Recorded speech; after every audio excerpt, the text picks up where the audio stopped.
So with our images now processed, we can leave the raw files behind, as it were. We don't delete these, we keep these until the client has placed their order. Usually we keep them on the system on a secondary drive for about 6 months. So let's go back into the Angel Session drive and then just click onto the RRJFR, which is the folder where we processed everything to.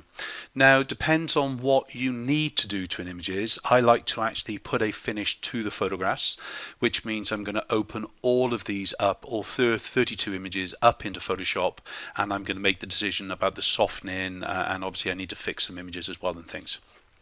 So in this case I can either just Control A or just drag around them, and I can just literally press on the Enter key, and this will now open them all up within the likes of Photoshop itself.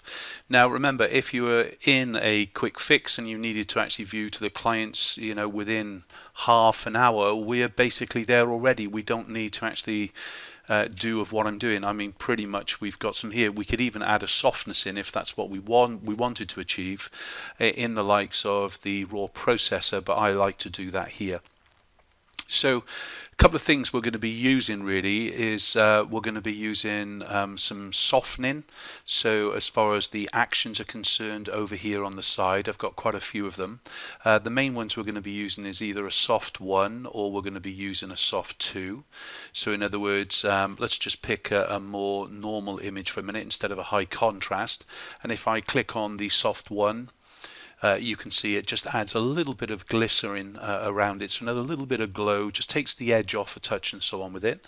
If I just press the F12 key just to go back to as it came in, and I press the F2, again it just adds that more of a glow. So it's the F2 in this case is what we're going to be using on the majority of the images, whereas we're going to be using the F1, the soft glow 1 as it were, for the majority of this. Now what is the soft glow 2? Let's just step backwards again and I'll just show you how it makes up. So in other words, all I'm going to do is Control J to duplicate the layer. I'm then going to go up into Filter, Blur, and I'm going to add a Gaussian blur to it. It's going to be quite a solid blur, I should say, around about 6, to pretty much take all the features away, and then I'm just going to press OK. And then we're going to turn this into either soft light or hard light, depends on how severe you want it. You can see the contrast added in by hard light is way too much, so it's the soft light that we actually need. And then all we're going to do is reduce the opacity down to about 50 to 60%, and obviously the more soft 2, less soft 1. Okay, so you get an idea. So soft 1 is about 40%, soft 2 is about 60%. So once that would be done, then all I would do is just actually layer flatten image, and then it would be ready to actually save and close and things ready. Okay, so that's the first thing we need to actually do, is we're going to add a softness to the image. At the same point though, if there's little areas that we need to actually bring back, things like the eyes or whatever it be, if perhaps they're a little bit dark, I would just Control J at this point and then just go into Control L. I would actually lighten the eyes in the mid-tone. Don't worry what else is going on around the image. Just going to press OK. Then I'm just going to press Alt and then click on the vector mask, okay, to actually kind of add a mask on here, and then B for brush, and then D for default to make sure that white is on top, and then all I need to do is shrink down the brush, and then I can actually start to decide on how much I want. So at this point, because we know it's going to be quite a lot, let's just change this down to about 20%. Start to actually just bring the eye across the whole thing and then just paint it again. So from there again, F2, I can close this down, and that basically is being done. So in other words, we're going to add the soft glow 1 on here now because it's a high contrast image. I think that this should be square, so I'm just going to go up into the resolution here, clear it to begin with, just step out because I was in a preset crop. So I just find it a quick way to actually go into the width, height and resolution, clear it, step back out using another tool and come back in, and then everything's cleared. In this point, all I'm going to do is press the Shift key, and that is going to now add a square crop around the image. And then from here, save it, press save and close. I'm going to keep it as is, but I'm just going to see what the Soft Glow 2 will actually do to this image. So it's not bad. I'm just going to hit the Erase tool though. The Erase to History is up at the top here, and all I'm going to do is just go and bring back some of the detail on the flesh. Now you can see how far away I'm working as well, so I don't need to actually be in as close and tight because I'm used to the procedure. So I've got Mum's hand here as well, so I'm just going to crop it. Didn't see Mum's hand before. I can either do this, or I can just pick up the lasso tool, select around Mum's hand, hit the backspace, which is the content aware fill. Photoshop does the rest me. Now I hit my Soft Glow 2. Erase just a touch across the hair because it will really blacken the hair, just a touch down the face, and then Control W to actually close it. Save on the way out, please. Yes. Okay, so Soft Glow 1, erase the hair again as we were saying, just the Erase tool, bring it back, Control W, pressing the yes. So as is, I've got to make the decision on what I'm actually bringing back, what I'm softening and so on with it. And this just comes down to a little bit of experience with the actions, and that's why I always encourage you to build your own actions as well, because then you know how severe it's going to be or how it's not going to apply a lot. So it means that even at the raw stage that you might be having a slightly bright image perhaps, because you know what it's going to happen when you actually put it through the actual the process itself. So remember, all I'm using here is the Soft Glow 1 and 2, then I'm using the Erase to History, which as it's opened up to kind of get the whole thing. So here I need to fix this image just a little bit. Why I'm doing this now in the in the Photoshop is because I want to actually add some extra space below the feet, whereas if I'd cropped it in the RAW, I would have basically had to kind of gone in and done a lot more Photoshop work. So I'm just going to hit the Marquee tool to make a small box, backspace to content aware fill. Just going to fill in this little part first here on the left hand side, not trying to do it all at once a minute. If I did, probably it's not going to do as good a job, so we can start to get in close now. So just come below the feet. I could have probably done that whole section in one. I'm going to still have to do a little bit of repair, especially on the uprights here. As you can see, it's pretty good.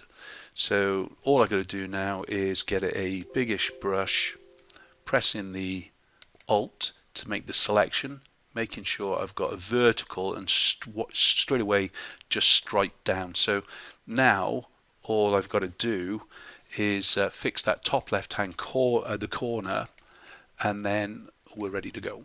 Okie doke. So again, Soft Glow 2. At this point, if I'm going to use the Erase to History, it's a problem because you can see if I hit the Erase tool, it's gone. That's because I cropped the image. So that's where I could basically duplicate the layer again and just work backwards to where it was. So in other words, if I just copy it first, so Control A, Control C to copy the image. In the History channel, just come back to where we did all that fixing. So you can see as we're going all the way back here of where it was finished. So the clone stamp tool was the last thing that we did. Yes. Now I basically Control V to basically paste it on the top, and then I can erase from here. So if there was a little bit too much on the face, darkening the denims, then it would be from there. As it wasn't too bad. So just close that down again. Once more, again, because of photographer error, I've got to fix it. So this is where the first thing is we want to do is to make sure that we're making less photography errors, so we spend less time in the likes of Photoshop. But because of it, I've made my problem, I've got to fix it. You might want to actually just kind of show the client as it is. That's your choice, of course. My choice is to try and show the clients exactly what I want them to see, instead of seeing my errors and things really. So just fixing these little parts first. I'm going to just try and fix that a little bit below the feet there, but it might pick up the foot. It's not too bad. Once more. Let's try and do that block there. So again, it's the blending really is one of the problems within gradients, and especially because I use one light, and so sorry, I was just thinking out loud then. Because I use the one light, I have a lot of gradient, a lot of shadow and everything else with it. I'm just going to go in here and grab the patch tool. In fact, just going to grab it across to here, just allow that to blend in. A little bit of a bigger brush, and then probably 50% as far as the blend. Just hit the 5 there to actually start to blend this down, and then just start to actually fix along that edge here. So remember, really what we're trying to do is make sure that if we can, as a photographer, we do our job, because that will actually stop us from having to do these kind of fixes. I'm just going to lighten this just a little bit first of all. Now I'm going to Control A, Control C to copy that image. Then I'm going to Action. I'm going to hit the Soft 2. I'm going to hit my Paste command now. Okay, so this is obviously where it's now the full level, and now at this point I'm just going to hit the Erase and start to actually bring back a little bit of the softness of the boy underneath then, especially on the wings. Bring that little bit of glow and everything else with it and things really. Just bring down onto the feet as well and so on. Yep, pressing F2 to flatten. That's just my layer flatten. Saving this. So remember, we got 32 images. Realistically, how long for each one? Probably no more than, oh, wrong button. Need to click on the erase to history now. No more than probably 10 seconds per image. But as I was saying, do you really need to actually do each photograph? This is just down to, I want it near as the album finish, because I'm going to create the album for the client, which means that pretty much if they agree to go for the album as well in the sales, then I'm ready to go to print straight away. Now you can see why we lighten that face beforehand, because I'm going to add the soft 1, and if I didn't, it would have been too dark at this point. So I was thinking ahead about what the actions were going to do before anything else. I wish I could ask you if there's any questions. Okay, so in the crop one here, I'm just going to lose a little bit off the top, but I'm going to extend a little bit on the bottom. Now, do I want to do it here? In fact, I'm going to decide I'm not going to do it. The reason being is that I'm going to have to do a lot of work, and the only reason I would have a problem is if they ended up going for this image as a wall image. So I know now that if they did buy this particular photograph as a wall photograph, then at least I've got to go back and perhaps add some extra space onto the bottom. So that is just that kind of educated guess about what will they do, and if they do, I'll have to go back and just do that little bit of work on that particular image, because I'll see it'll be cropped off in the frame. In an album, of course, it won't have that real kind of problem. So I'm not sure if you just saw, but I'm bringing up the levels command, but in fact, because I want the same levels command across the adjustments that I've made, remember it's destructive because we're working on this layer, we're going to flatten it back to a JPEG, but I'm just using the Alt-GR key and the levels key, which brings up the last adjustment that I made, so they all have the same consistency running throughout.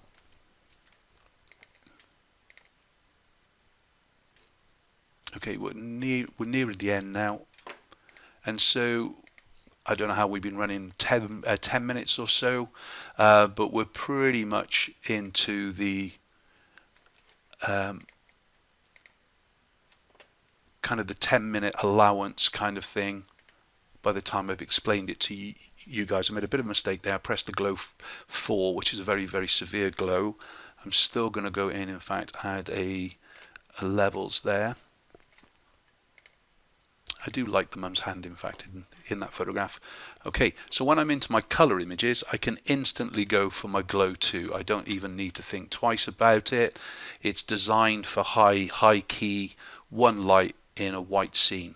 So that glow 2 will give me the Mark Cleghorn stylization. No work, and if the whole shoot was in color, very rarely do I do that, but if it was, I could actually run the batch command instead of running each one as an action and things. Really just lightening that up first. Then I'm going to add the soft glow 2. Just going to go into the erase tool to bring the hair the detail back, and some just along the shadow there as well. So as far as there's a little bit of a spot just on the little boy's nose, I'm not going to retouch that out because I can't remember if it's a birthmark or it's a spot of the day. So I'd much prefer for sales to say, oh, can you go and touch out that image please, before processing, than kind of doing something now to it and realizing later on it was a birthmark. There we go, and last image.